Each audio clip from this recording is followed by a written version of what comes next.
ఇప్పుడు జడ్సన్ని పార్టీ నుంచి బహిష్కరించినారు. మీరు చూసే ఉంటారు కదా, 6 సంవత్సరాలు ఆయన్ని పార్టీ నుంచి బహిష్కరించారు.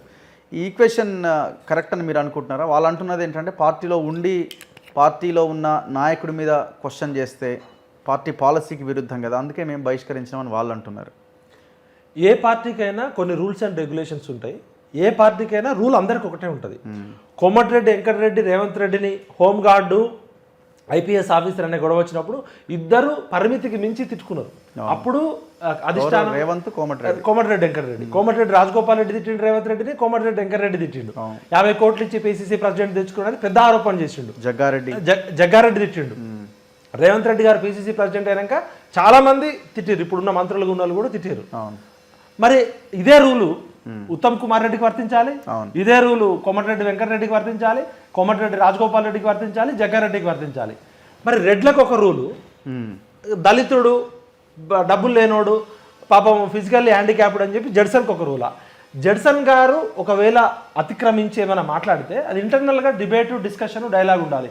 మరి జడ్సన్ని పిలిచి మీరు ఎన్నిసార్లు మాట్లాడారు? ఒక పొలిటికల్ పార్టీ అంటే ఇంటర్నల్ డిస్కషన్ ఉంటుంది, ఇంటర్నల్ డెమోక్రసీ ఉంటుంది. డిస్కషను డిబేటు డైలాగ్ ఉన్న తర్వాత జడ్సన్ గారు ఇగో ఇవి తప్పులు చేసిండు, ఇక్కడ ఆయన క్రమశిక్షణ చర్యలు తీసుకుంటున్నామని చెప్పచ్చు. జడ్సన్ గారు చేసిన తప్పేంటో సమాజానికి చెప్పరు. జడ్సన్ గారిని బహిష్కరించారు.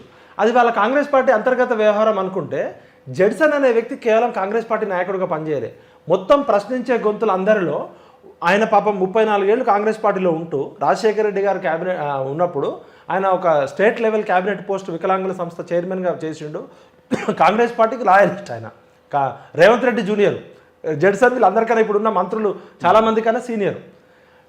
ఇప్పుడు కాంగ్రెస్ పార్టీ కార్యకర్తలు ఏమనుకుంటారంటే బీజేపీ పార్టీలో ఇంటర్నల్ డెమోక్రసీ ఉండదు, రీజనల్ పార్టీ కేసీఆర్కి ఎదురుగా మాట్లాడడం. కాంగ్రెస్ పార్టీ అంటేనే డెమోక్రసీ ఉంటుంది, ఎవరైనా ఏదైనా మాట్లాడచ్చు అంటేనే దాని యొక్క క్యారెక్టర్ అట్లాంటిది. మరి కాంగ్రెస్ పార్టీలో మిగతా కార్యకర్తలు కూడా ఇక మాట్లాడద్దు అనమాట. జడ్సన్కి ఒక న్యాయం, రెడ్లకు ఒక న్యాయమా? జడ్సన్ అడిగిన ప్రశ్నలు తెలంగాణ సమాజం మొత్తం అడుగుతుంది. ఇవాళ 7,500 కోట్ల రూపాయల డబ్బులు కేసీఆర్ గారు ఎలక్షన్ టైంలో రైతు బంధు కింద పెట్టిండు. అవి ఎలక్షన్ కమిషన్కి వెళ్ళి జడ్సన్ గారు ఆపిచ్చారు అవి పంచకుండా. మరి 7,500 కోట్ల రూపాయలు ఏమైనాయి? 7,500 కోట్ల రూపాయలు రైతు బంధుకి ఎందుకు ఇవ్వలే? ఏ కాంట్రాక్టర్కి ఇచ్చారు, ఏ మంత్రికి ఇచ్చారు? మరి అది సమాధానం చెప్పాలి. జడ్సన్ చేసిన తప్పు అనుకుంటే జడ్సన్ ఓకే, జడ్సన్ అడిగిన ప్రశ్నలకి సమాధానం చెప్పమని తెలంగాణ సమాజం మొత్తం కోరుకుంటుంది. ఇలా జడ్సన్ గొంతు ఒక గొంతు కాదు, ప్రశ్నించే అందరు గొంతులకి జడ్సన్కి అండగా తెలంగాణ సమాజం మొత్తం ఉంటుంది. ఆయనకు ఆర్థిక పరిస్థితి అంతంత మాత్రమే, శారీరకంగా అంతంత మాత్రమే. ప్రతిరోజు ఒక యుద్ధ వీరుడులాగా ఒక ప్రశ్నించే గొంతు నిరంతరం కొట్లాడుతూ సమాజాన్ని 10 సంవత్సరాలు చైతన్యం చేసిండు. ఆయన వేసిన ఆర్టీఐ కేసులు కావచ్చు, ఆయన లేవనెత్తిన అంశాలు. ఇవాళ ఇంకొకటి 4 లక్షల సిమ్ కార్డులు ఒక శ్రీనిధి బ్యాంకుకు చెందిన ఆయన పేరేం పేరు రెడ్డి, శ్రీనిధి అదే మన చంద్రశేఖర రెడ్డి వాళ్ళ తమ్ముడు అన్న విద్యాసాగర్ రెడ్డి 4,500 కోట్ల రూపాయల స్కామ్ చేసిండు. వీడు 4 లక్షల సిమ్ములు పెట్టుకొని అందరు మహిళల ఫోన్లు వింటున్నాడు, ఫోన్ ట్యాపింగ్ అక్కడే జరిగింది అని చెప్పిండు. ఇంతవరకు దాని మీద లేదు. అదే వాళ్ళ బ్రదర్ వచ్చి చంద్రశేఖర్ రెడ్డి సీఎంఓ ఆఫీస్లో ఉంటాడు. సెకండ్, ధరణిని రద్దు చేస్తామని చెప్పి ఇదే వరంగల్ మీటింగ్లో రాహుల్ గాంధీ గారితో చెప్పించారు. ధరణి అనేది పాపాల పుట్ట, ఇది కేసీఆర్ కుటుంబ సభ్యులు, వెలమదొరలు, కొంతమంది మాఫియా భూములు మింగడానికి పెట్టుకున్న ధరణిని రద్దు చేస్తామని రాహుల్ గాంధీ గారు చెప్పారు. మరి ధరణిని ఇంతవరకు ఎందుకు రద్దు చేయలే? జడ్సన్ అడిగిన ప్రశ్న అదే కదా. అదే భూములు మింగిన భూబకాసురులకు అడ్డగా ఉన్న నవీన్ మిట్టల్ని తీసుకొచ్చి పెట్టారు. మరి నవీన్ మిట్టల్ 4 నెలలు అయినా కూడా ఎందుకు రెవెన్యూ ధరణి మీద ఒక కమిటీ వేస్తే ఆయనే చేయరు. ఇప్పుడు దొంగ చేతికే తాళం చేయి ఇచ్చినట్టు నవీన్ మిట్టలే దొంగ అంటే దొంగకే తాళం ఇచ్చారు మీరు. మరి నవీన్ మిట్టల్ తప్ప మీకు ఇంకో ఆఫీసర్ దొరకలేదా? జడ్సన్ అడిగిన ప్రశ్న అదే కదా. మీరు నవీన్ మిట్టల్ని ఎందుకు తొలగించలేదు, ఎందుకు ధరణి రద్దు చేయలేదని. మరి సామాజిక న్యాయం అని చెప్తున్నారు. ఇవాళ బీసీల కులగణన మీద మీరు ఏం విధి విధానాలు ప్రకటించారు? రాహుల్ గాంధీ గారు పొద్దున్న లేస్తే సామాజిక న్యాయం, బీసీల కులగణన, బీసీల అన్యాయం అయిపోయారు ఈ దేశంలో అని చెప్తున్నాడు.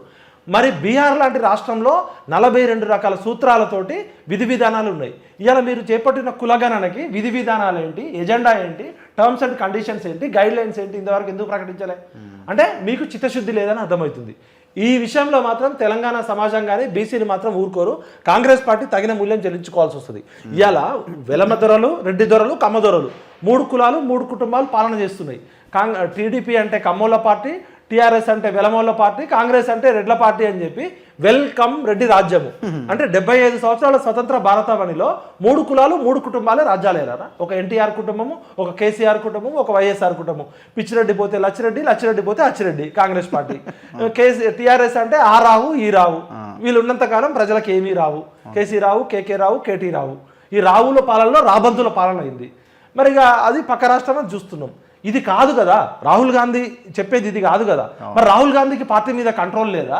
రాహుల్ గాంధీ చెప్తున్న దానికి విరుద్ధంగా ఇక్కడ ఎందుకు పాలన జరుగుతుంది?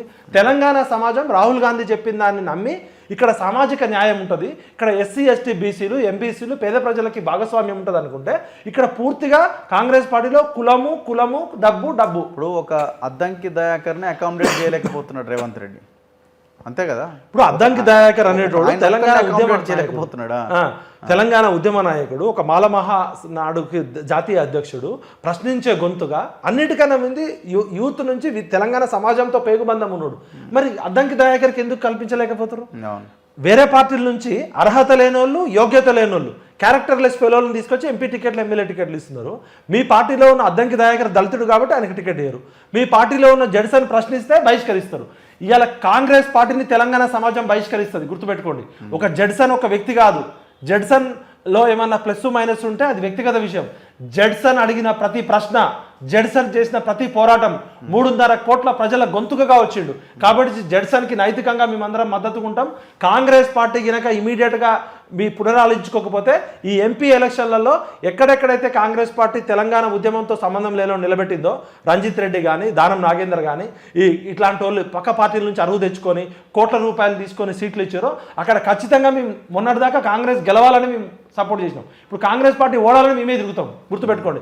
జడ్సన్ విషయంలో మీరు చాలా తప్పు చేస్తున్నారు. జడ్సన్ అనేట ఆయన తెలంగాణ సమాజానికి ప్రశ్నించే గొంతులకి ప్రతీక. మీ ఇద్దరి మధ్య ఇగో ప్రాబ్లమ్స్ ఉంటే పక్కకు పెట్టండి, కానీ జడ్సన్ అడిగిన ప్రతి ప్రశ్న న్యాయబద్ధమైందే, ధర్మబద్ధమైందే. జడ్సన్ అడిగిన ప్రశ్నకి ఎందుకు మీరు ఆన్సర్ చెప్పట్లేదంటే మీరు తప్పు చేస్తున్నారు. జడ్సన్ ఒక చూడకండి, మేమందరం జడ్సన్, తెలంగాణ ప్రజలందరూ జడ్సన్లే. ఒక జడ్సన్ని సస్పెండ్ చేస్తారు, మరి జడ్సన్లు వేల మంది వస్తారు, ఏం చేస్తారు మీరు?